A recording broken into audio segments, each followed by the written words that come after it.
1538, date de la parution du premier maître ouvrage du père de Lubac, Catholicisme. Les sources chrétiennes n'existent pas encore officiellement, mais elles sont en gestation.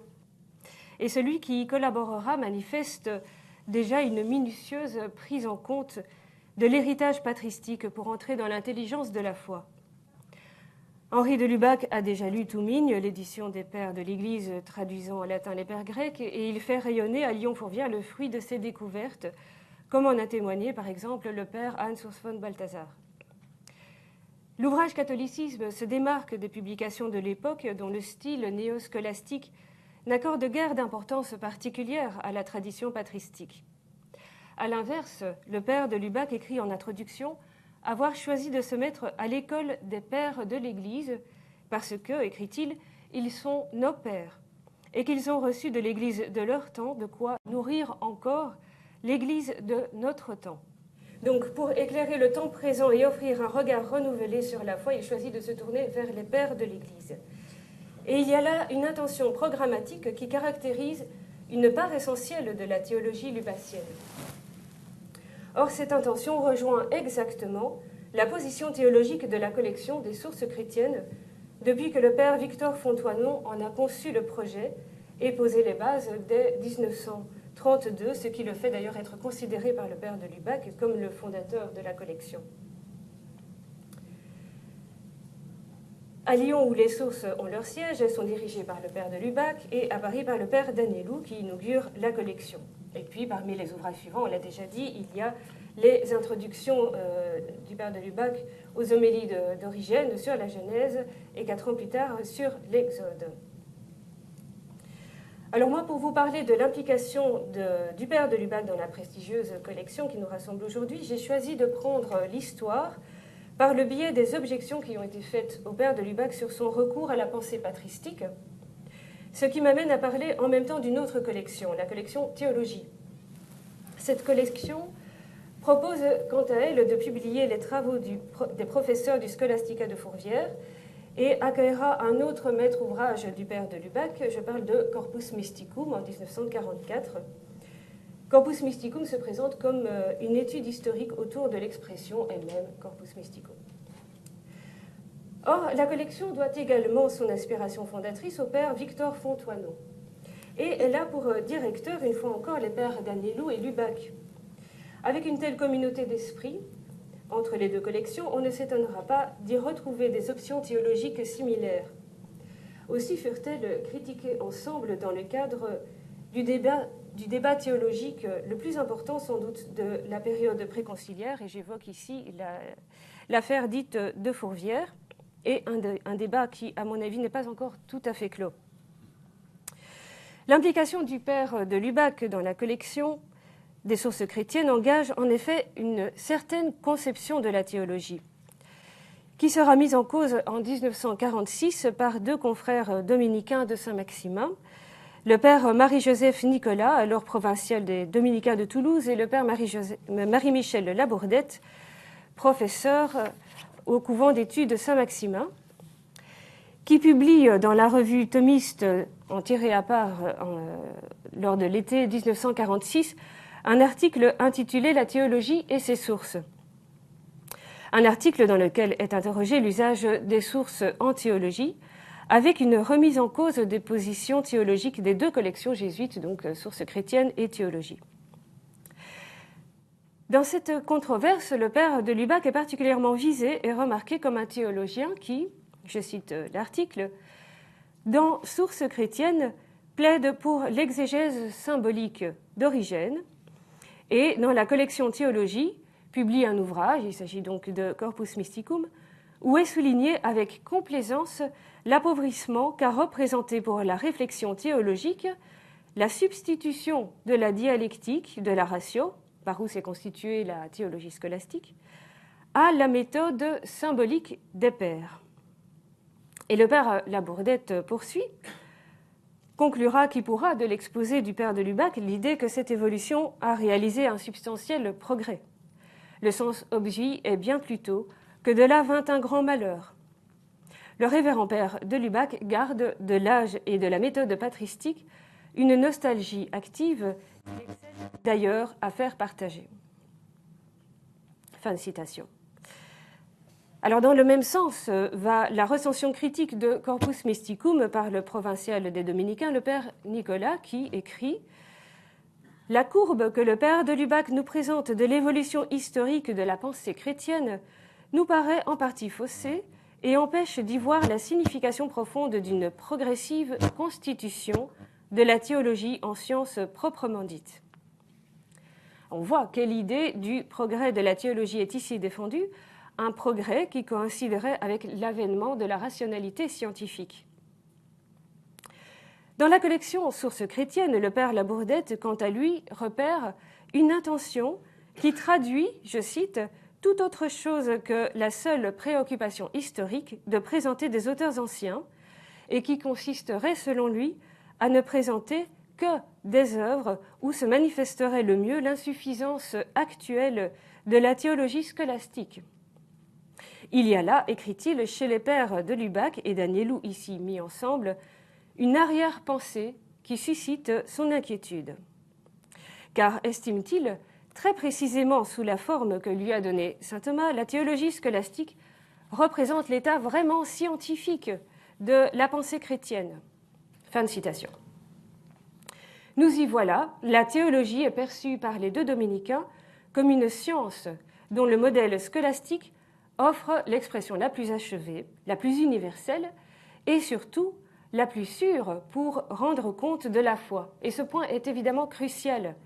L'exigence du langage théologique est à la hauteur de l'exigence de sa fonction d'objectivation, d'expression de la doctrine de la foi.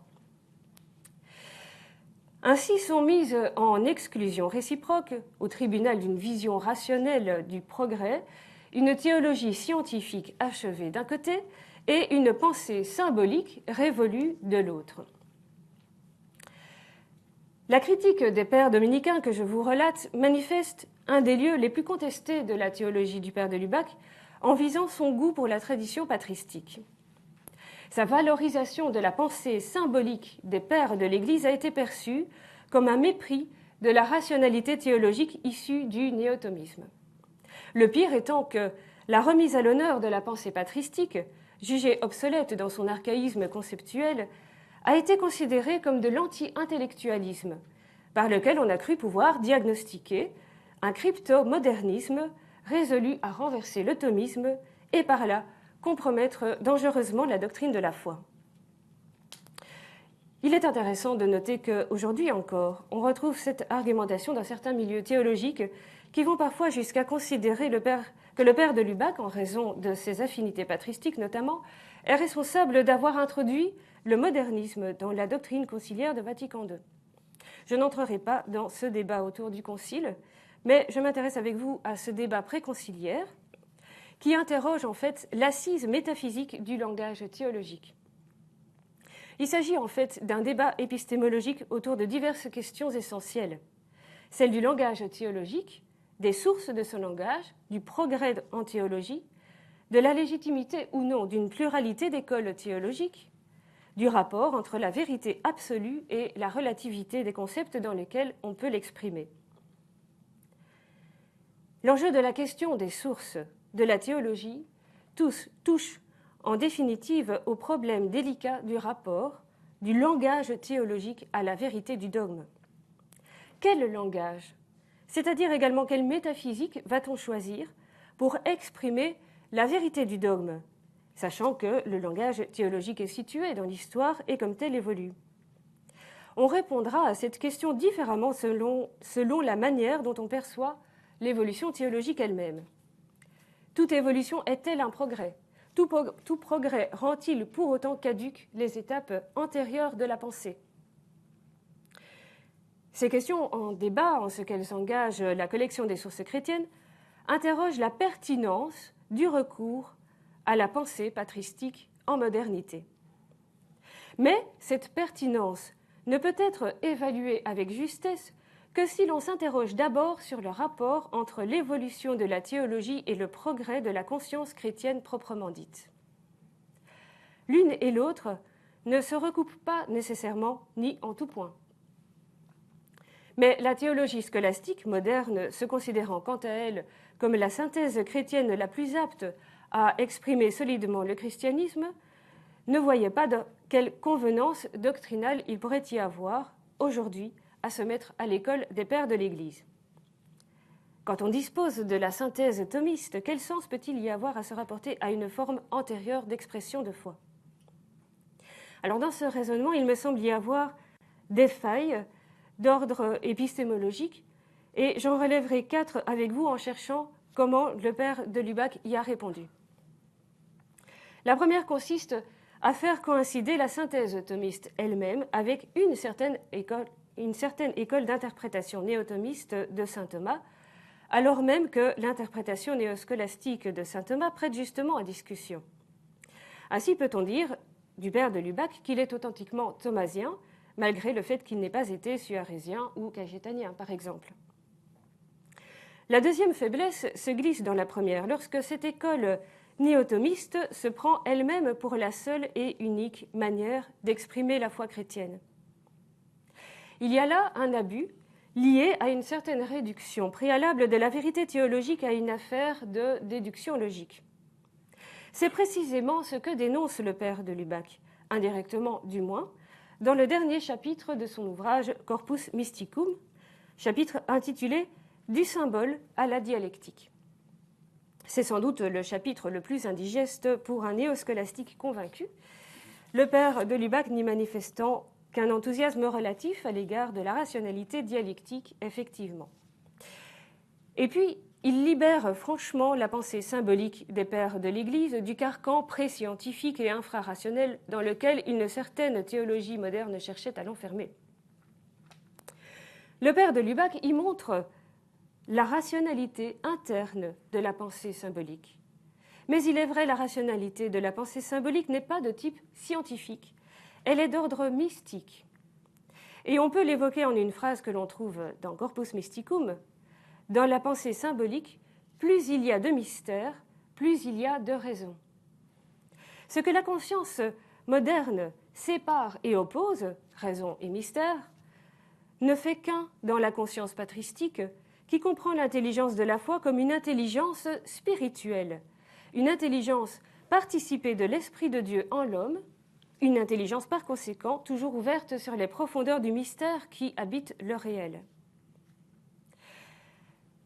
Le troisième problème épistémologique perceptible dans l'objection faite à l'usage des sources patristiques en modernité consiste à concevoir l'évolution théologique comme identique à un progrès linéaire du savoir, comme si le seul fait d'avancer dans le temps suffisait à garantir l'ajustement progressif du concept à la vérité de la foi, par une sorte peut-être de nécessité interne qu'il faudrait alors chercher à définir et qui fait plutôt penser à une sorte de positivisme théologique. La quatrième faiblesse, enfin, est en fait celle de départ. Elle consiste à prendre ce progrès théologique, présumé incontestable, comme s'il équivalait au progrès dogmatique. Ce sont tous ces présupposés que la valorisation de la pensée patristique par le père de Lubac fait voler en éclats. Contre l'exclusivisme de la théologie scolastique, il répond « Jamais nous ne consentirons à réduire les frontières de l'orthodoxie à celles de notre pensée personnelle en son expression la plus systématique. La première rigueur à exercer en matière dogmatique est une rigueur contre soi-même. » Ensuite, contre la confusion entre l'évolution du discours théologique et le progrès dogmatique comme tel, il s'explique à divers endroits, comme dans l'avant-propos de son livre de 1946, dont on a déjà beaucoup parlé, Surnaturel, qui paraît d'ailleurs en même temps, tout juste avant en fait, l'article du père Labourdette. On y lit ceci. « S'il est vrai que dans le développement du dogme, il se produit quelque chose de définitif qui autorise à parler de son progrès, on ne saurait en dire toujours autant dans le cas de la théologie. Bref, si le temps du dogme est irréversible, le temps de la théologie l'est beaucoup moins. » Et dans l'article qui a été écrit par les jésuites en réponse au père Labourdette dans la Revue des sciences religieuses, il est paru juste après, On lit ceci: « Dans la longue chaîne de la tradition, ce qui suit n'annule pas ce qui précède. » Et on peut affirmer cela sans aucune dépréciation de saint Thomas d'Aquin. La position du père de Lubac consiste donc à considérer que toute évolution théologique ne correspond pas ipso facto à un progrès. En conséquence de quoi, il demeure toujours légitime de ressaisir les filons que le temps ensevelit, sans qu'il s'agisse pour autant, et même en aucun cas, d'un retour en arrière motivé par une quelconque nostalgie. En effet, l'invitation lubacienne à se mettre à l'école des pères de l'Église n'a rien de naïf. Il sait qu'à partir du moment où la théologie s'est voulue scientifique au sens rigoureux d'Aristote, la pensée patristique était condamnée à devenir, au moins à certains égards, un anachronisme.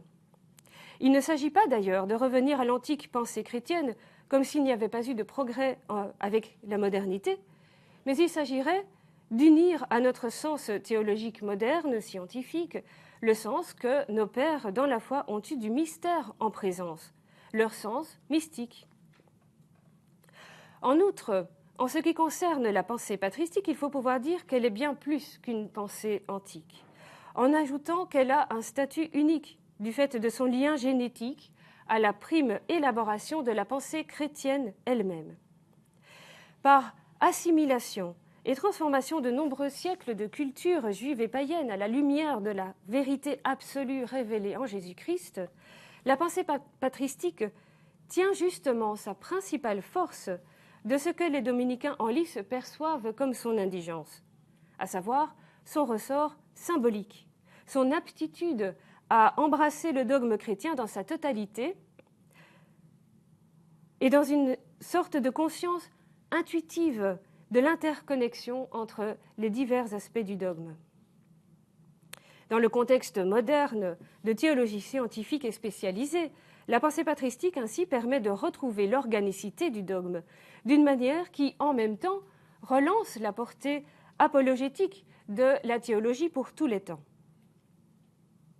Enfin, le recours à la pensée patristique induit sans doute une certaine relativité de la théologie scolastique, il est vrai. Sans vouloir la discréditer, le père de Lubac ne lui reconnaît pas de valeur absolue. Aucun langage théologique ne peut se prévaloir d'être absolu et définitif sans par là même prétendre avoir mis la main sur le mystère de la foi. Affirmer la relativité du langage théologique n'entraîne pour autant aucun relativisme doctrinal, étant donné qu'on a préalablement distingué les plans entre métaphysique du langage, théologie et dogme. Tout en rejetant catégoriquement le relativisme doctrinal, Henri de Lubac rejette l'univocité théologique et il promeut ainsi une saine pluralité théologique au sein de la connaissance analogique de la vérité. Mais il y a davantage, et ce point mérite d'être souligné pour conclure. Revenir aux sources patristiques signifie spécialement pour le père de Lubac, je pense, revenir aux sources scripturaires de notre foi. On n'a pas chez lui de séparation entre l'écriture sainte et la tradition. Le recours lubacien à la parole de Dieu passe d'ailleurs souvent par les auteurs de la tradition auxquels il se réfère. Or, la pensée patristique est pétrie d'écriture sainte, et c'est ainsi une pensée chrétienne issue de l'intelligence spirituelle de l'écriture, c'est-à-dire de la parole de Dieu intériorisée et vécue. Et je rappelle ici qu'au Concile Vatican II, l'étude des Saintes Écritures en théologie sera particulièrement recommandée, aussi bien que celle des pères d'Orient et d'Occident. Et je crois que c'est plus simple d'arrêter alors ici.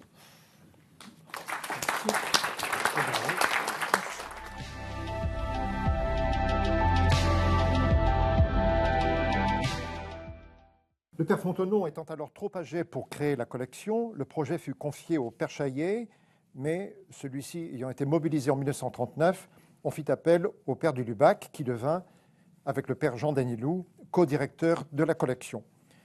Certes, il ne le resta pas très longtemps, car le père Claude Mondésert en fut bientôt le directeur unique, mais il est certain que le père de Lubac partageait pleinement l'intuition de son aîné, le père Fontenoy. En témoigne notamment son premier livre, dont on a déjà parlé, Catholicisme, ce livre qui parut en 1938, donc avant la création de Sources chrétiennes, et l'introduction de ce livre annonçait que l'auteur se référerait essentiellement aux écrits du christianisme ancien.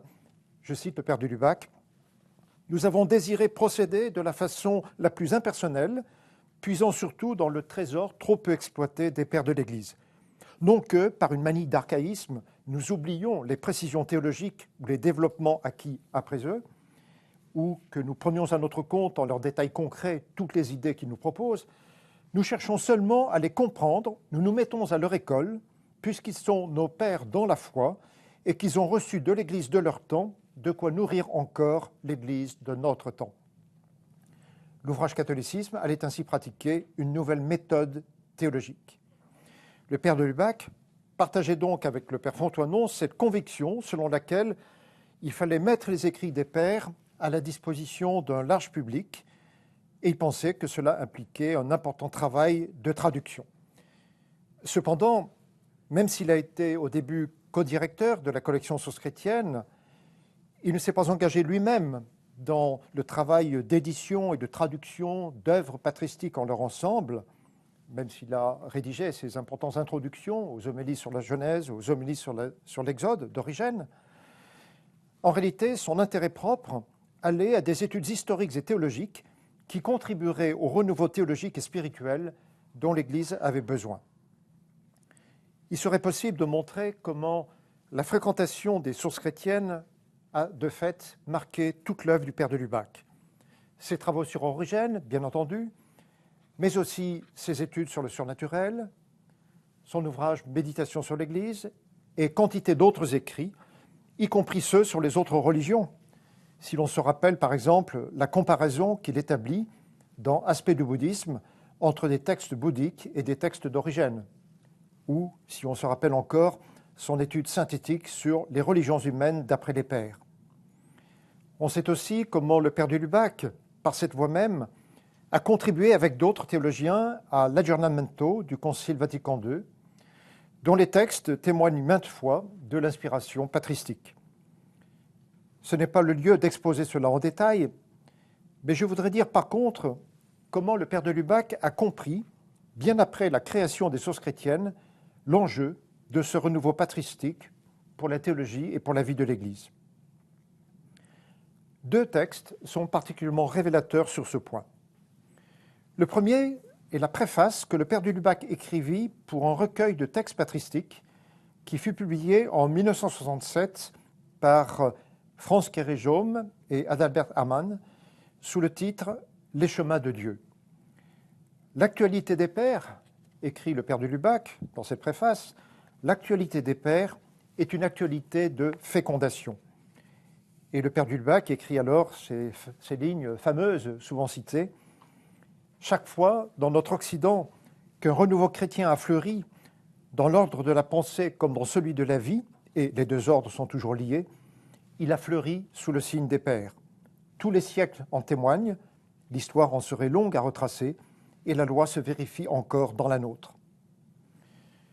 Pour ce qui est de l'époque moderne et contemporaine, le père de Lubac, dans cette même préface, donne l'exemple de Müller et Newman au XIXe siècle, puis du poète Claudel et des théologiens Karl Rahner, Hugo Rahner et Hans Urs von Balthasar.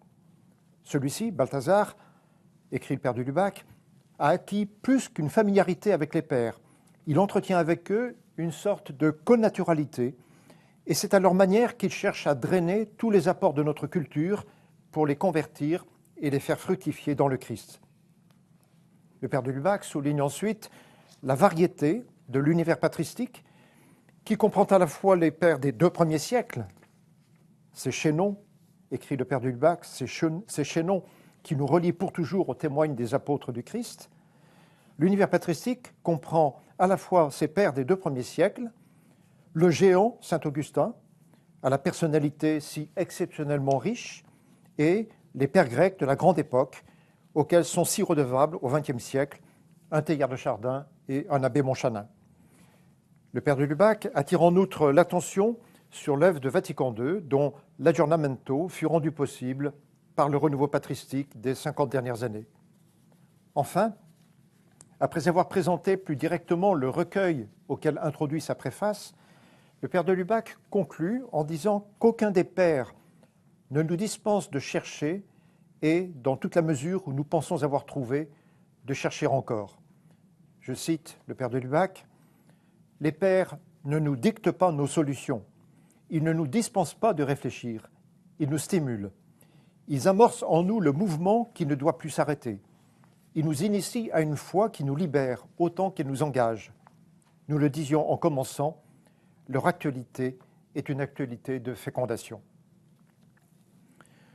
Le second texte sur lequel je voudrais m'arrêter, un texte plus développé que le précédent, est une conférence que le père de Lubac donna lors de son séjour en Grèce en avril-mai 1969.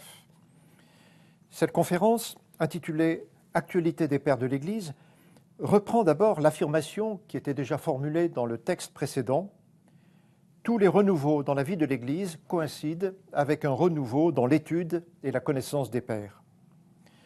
Le père de Lubac montre que cette loi se vérifie déjà avec les pères latins, dans la mesure où ceux-ci puisent dans la lecture des pères grecs toute une part de leur inspiration.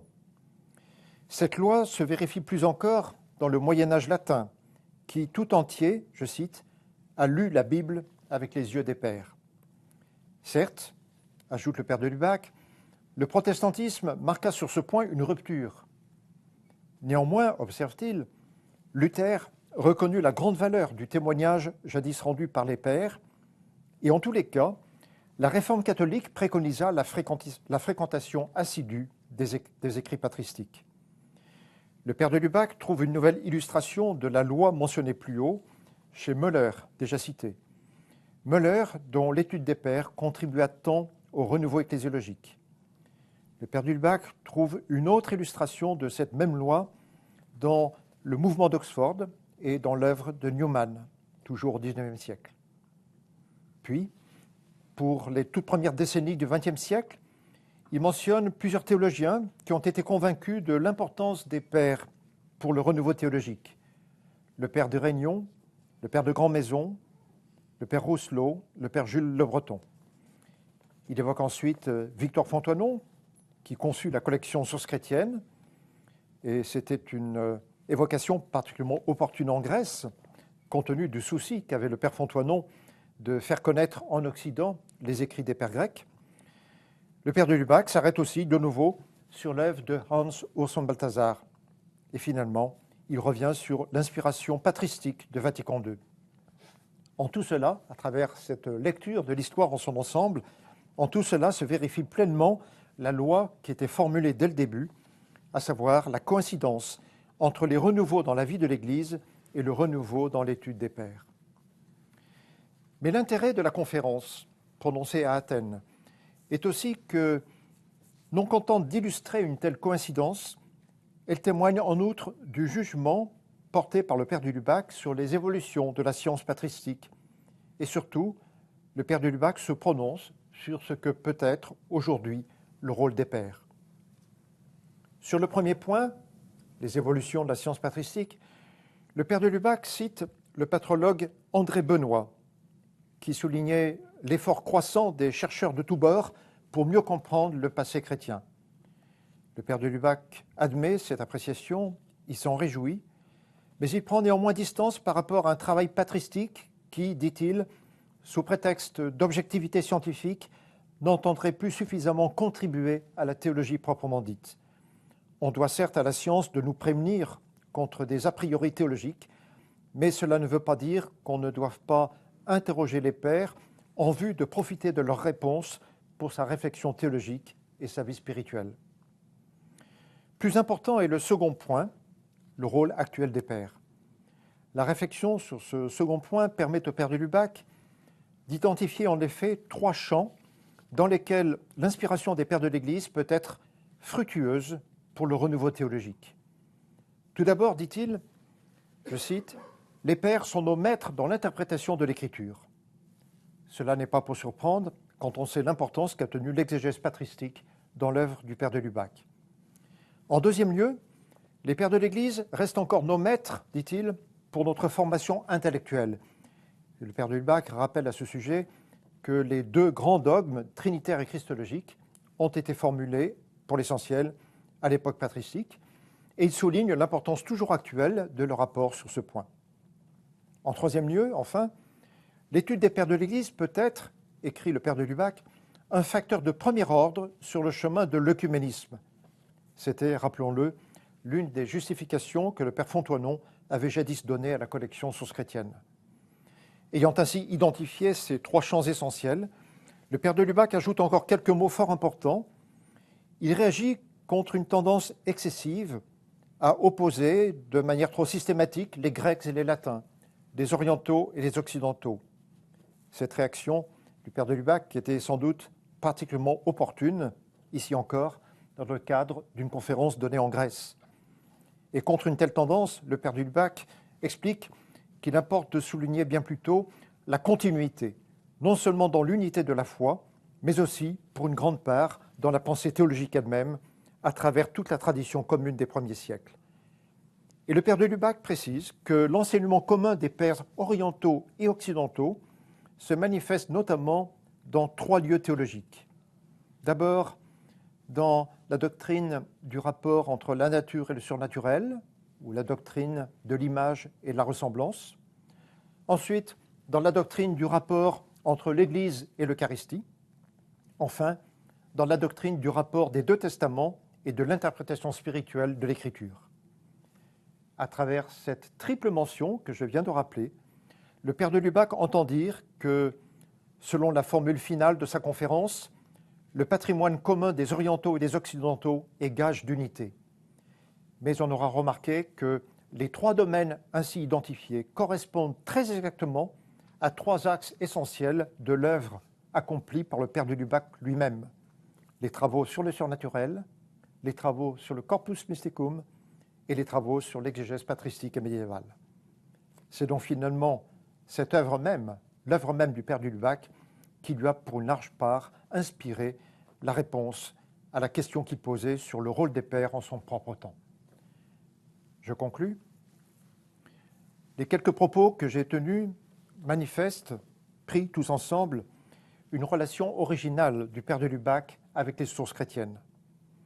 Il a certainement partagé l'intuition fondatrice de la collection, telle que le père Fonthoinon l'avait formulée. Cependant, s'il a été au début co-directeur de cette collection, il n'a guère participé directement à la grande œuvre de l'édition et de la traduction menée au fil des années dans le cadre de cette collection. Tout en encourageant cette œuvre si essentielle, le père de Lubac s'est surtout attaché, quant à lui, à puiser dans le trésor des sources patristiques de quoi contribuer au renouveau de la théologie et de la vie ecclésiale en son propre temps. Il a même manifesté, quoique discrètement, quelques distances par rapport à une étude des textes patristiques qui n'entendrait plus apporter une telle contribution. C'est que celle-ci lui est apparue essentielle au renouveau théologique et spirituel de son époque, et cela grâce à une lecture des pères latins, aussi bien que des pères grecs, tous étant témoins de la même tradition et pouvant ainsi favoriser les uns et les autres, les uns avec les autres, un rapprochement entre orientaux et occidentaux en vue de l'union des Églises. En définitive, s'il est vrai que le père de Lubac a formulé et illustré la loi d'une coïncidence entre les renouveaux théologiques et le renouveau dans l'étude des pères, on doit naturellement reconnaître que cette loi se vérifie entre autres dans son propre cas. À travers son œuvre même, le père de Lubac a été inséparablement un grand lecteur des pères et un grand artisan du renouveau théologique à son époque. On ne sera fidèle à son héritage qu'en essayant, aujourd'hui encore, fût-ce d'une autre manière, de puiser dans le trésor des pères de quoi inspirer et nourrir la théologie et la vie de l'Église. Je vous remercie.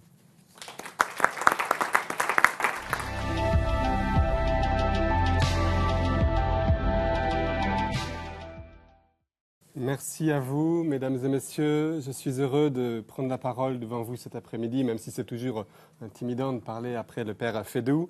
Merci aux organisateurs de m'avoir donné cette occasion de vous présenter l'état de ma recherche. Alors, je ne vais pas directement m'interroger concernant le rôle du père de Lubac et des sources chrétiennes, mais je vais travailler un petit peu par la bande, mais autour toujours de cette question épistémologique du rapport de la théologie à ses sources patristiques, mais ici à l'œuvre chez le père de Lubac lui-même.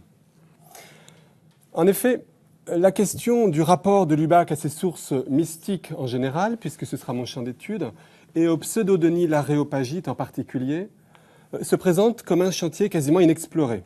Évoqué une fois par le père Balthazar en 83, une fois par le père Wagner en 97, la question est restée en suspens. Quid du rapport de Lubac avec cet auteur majeur de l'Antiquité, le pseudo-Denis? Dans son approche mystique, en effet, Henri de Lubac semble se défier du dit pseudo-Denis. Mais ma question est la suivante. Passé ce constat, est-il possible d'aller plus loin et d'affiner le diagnostic par une approche diachronique des textes lubaciens? Et si oui, dans quelle mesure un éventuel passage de Denis à Origène pourrait-il qualifier cette trajectoire de la pensée mystique lubacienne? Telle est ma question. Alors, l'enjeu est double. D'une part, il y a la question, évidemment, des études lubaciennes, c'est-à-dire l'approche diachronique du père de Lubac existe, mais encore relativement timidement, à la différence, par exemple, des études congariennes. On reste assez souvent comme fasciné par la véritable cohérence du père de Lubac. Donc, au risque de figer sa pensée quelquefois. Donc, premier enjeu, les études lubaciennes. Second enjeu, c'est évidemment la question de l'étude contemporaine de la mystique, au vu de la place majeure que le pseudo-Denis l'Aréopagite continue d'y tenir en tant que cadre de référence. Et de ce point de vue-là, le père de Lubac se présente, et c'est ma thèse, comme une remise en cause partielle intéressante, j'ai envie de dire un genre de décalage assumé avec la vulgate des études mystiques qui continuent pour la plupart de prendre le pseudo-Denis aujourd'hui comme cadre. D'accord ?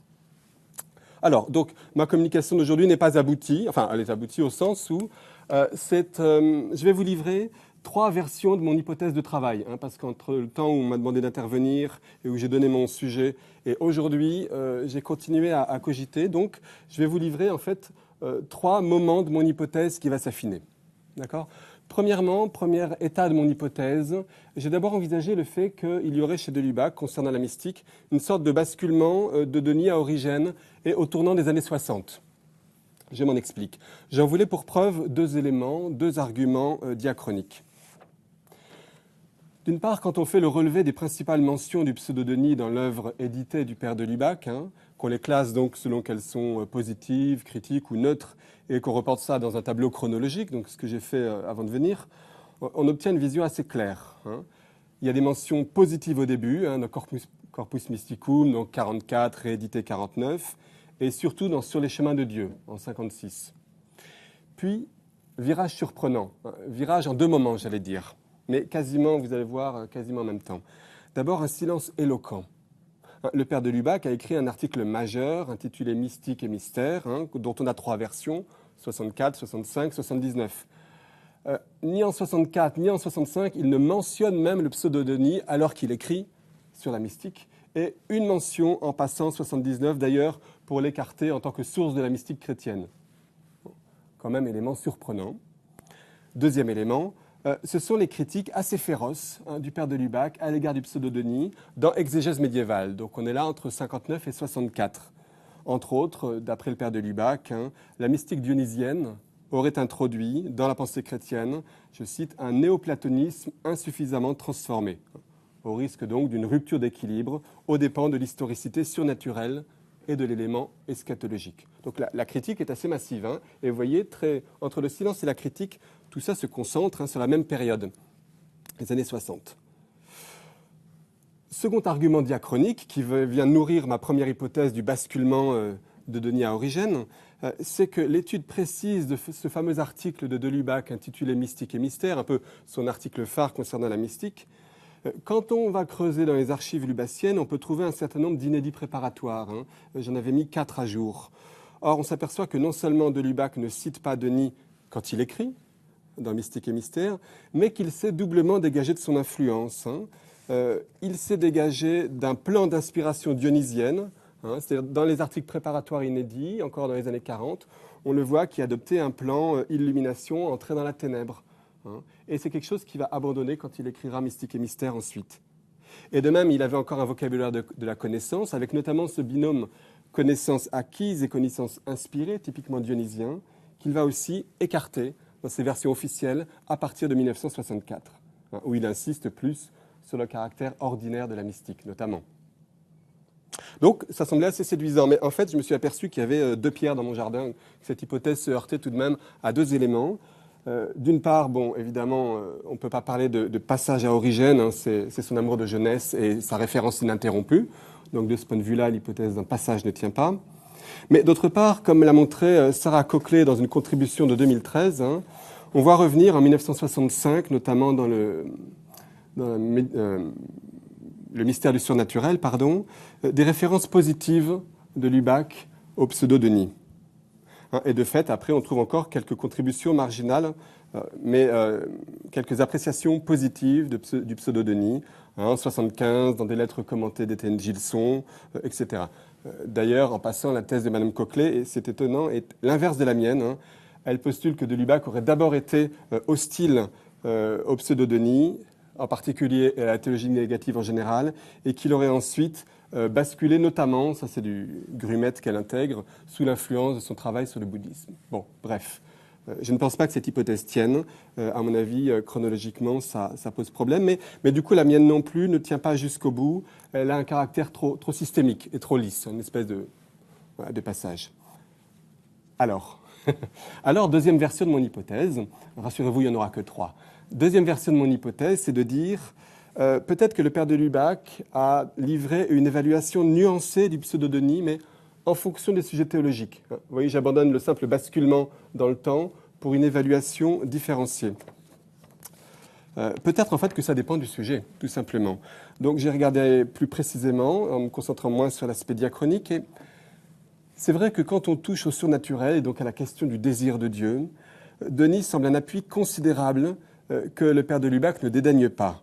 Et de fait, dans sa lutte contre certains représentants du thomisme, du néo-thomisme, il fait flèche de tout bois. Et c'est peut-être ça qui explique qu'en 65 encore, dans le mystère du surnaturel, il va rechercher le pseudo-Denis comme un appui pour affirmer le désir de Dieu en toute personne humaine. Sur le reste, les réserves du père de Lubac se maintiennent et même s'affirment, notamment ce rapport à l'écriture. Il est très dur concernant le pseudo-Denis sur le risque qu'il induit de prendre trop de distance par rapport, on pourrait dire, aux figures de révélation, si on vous parlait comme un Balthazar. Le risque de décoller de l'écriture est ultimement le risque de décoller de la figure concrète du Christ. Premier reproche. Le deuxième reproche, bien sûr, c'est le risque de rompre l'unité paradoxale entre l'historicité de la révélation et l'eschatologie. Mais c'est encore la propension de Denis à penser la mystique en son sommet comme ténèbres et comme réalité relativement élitiste, ne serait-ce que par le langage employé. Et là, il y a une opposition décidée du père de Lubac à cette caractérisation de la ténèbre comme sommet et à ce langage complexe, à cette mystique spéculative, en fait. Alors, pour s'en convaincre, il y a deux moyens. J'explorais deux pistes. D'abord, j'ai parcouru les diverses critiques qu'il a dressées à Denis dans l'exégèse médiévale, où il le critique d'avoir introduit, je cite, une phraséologie sublime qui éloignerait de la simplicité de la foi, romprait son équilibre et fixerait le cadre de la problématique dans la spéculation. Voilà. Surtout, j'allais dire encore, la manière qu'aurait le pseudo-Denis d'écarter son lecteur de l'écriture. Un reproche majeur chez le père de Lubac quand on voit que sa conception de la mystique, justement, est toute origénienne, c'est-à-dire toute imprégnée de l'intelligence spirituelle de l'écriture. Ça, c'est la vision négative, mais on peut aussi positivement voir tous les traits positifs origéniens que le père de Lubac met en valeur et qui vont contre ce qu'il a perçu du pseudo-Denis. Chez Origène, le père de Lubac relève, entre autres, on ne peut pas faire un catalogue, mais son attachement maintenu au Christ par un attachement maintenu à l'écriture, son caractère exotérique, Origène didascale, et bien d'autres choses encore, dans Histoire et Esprit, mais encore justement dans la fameuse introduction au volume des sources chrétiennes dont on parlait précédemment et concernant les homélies d'Origène sur la Genèse. Donc cette seconde version de mon hypothèse, c'est-à-dire non pas un basculement, mais en fait une évaluation distanciée du pseudo-Denis selon les sujets, me semble déjà plus juste. Mais, me direz-vous, Mais elle comporte encore une faiblesse, hein, c'est-à-dire elle n'explique quand même pas cette sorte de concentration des critiques du père de Lubac au tournant des années 60 qui, bien qu'elle soit un peu relativisée, hein, ça n'est pas automatique, reste néanmoins réelle.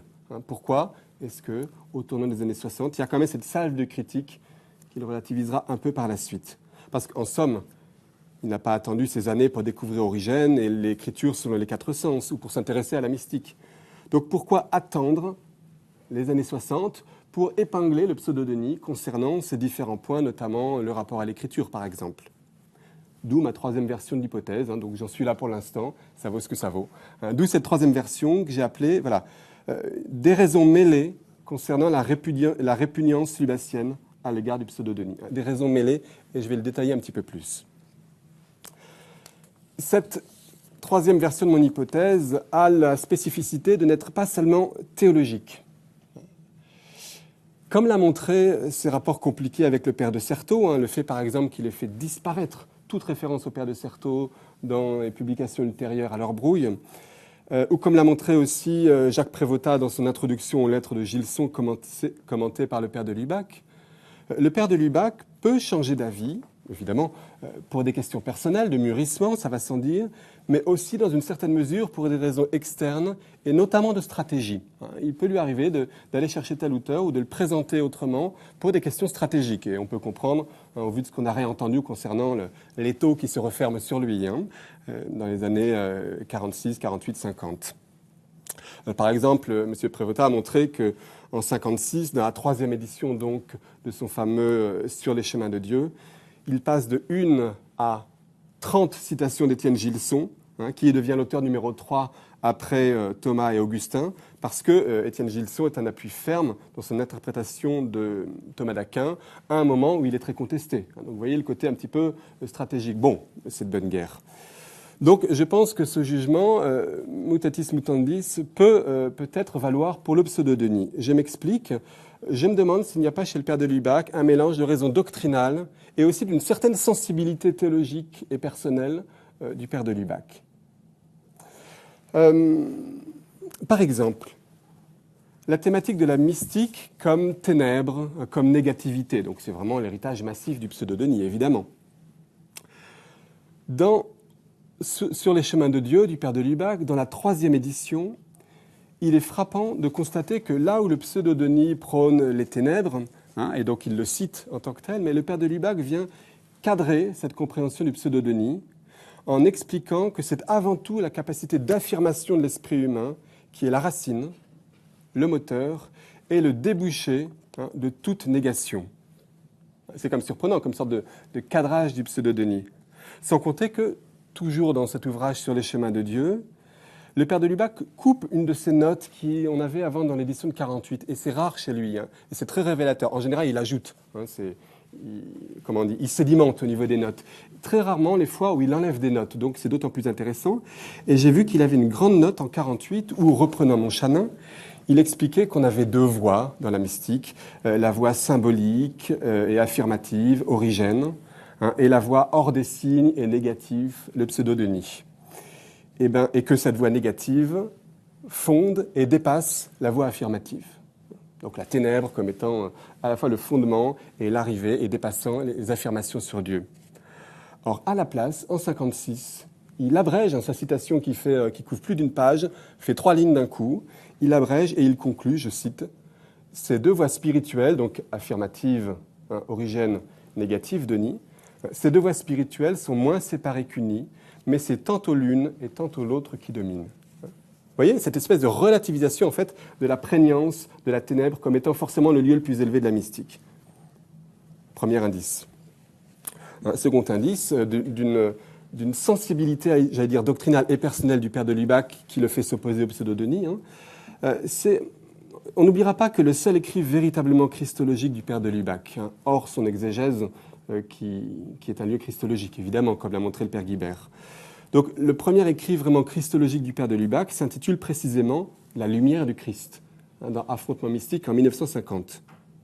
Et donc, je pense qu'il y avait chez le père de Lubac une sorte de répugnance à cet envahissement et à cette prétendue supériorité de la thématique de la ténèbre qui risquerait peut-être, hypothèse, de faire oublier l'indépassable et lumineuse nouveauté du Christ.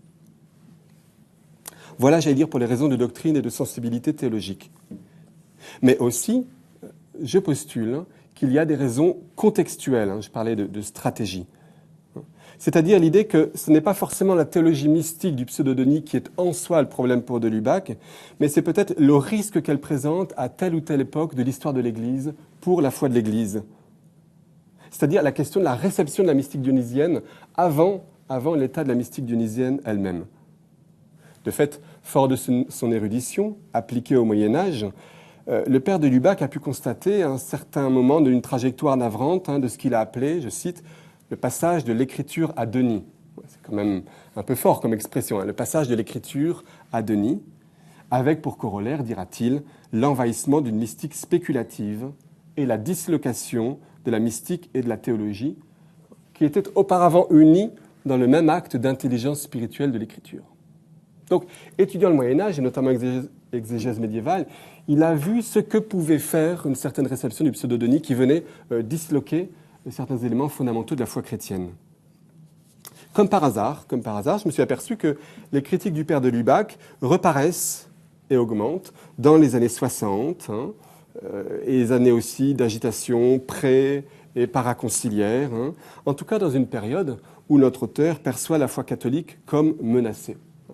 J'ai été surpris, j'ai eu la chance de tomber sur un passage où il n'y a pas le mot de Denis, mais on sait très bien qui est là derrière, de Paradoxes et mystères de l'Église en 67, où le père de Lubac écrit ceci, je cite, « Les saints de demain ne prétendront pas dépasser l'Évangile.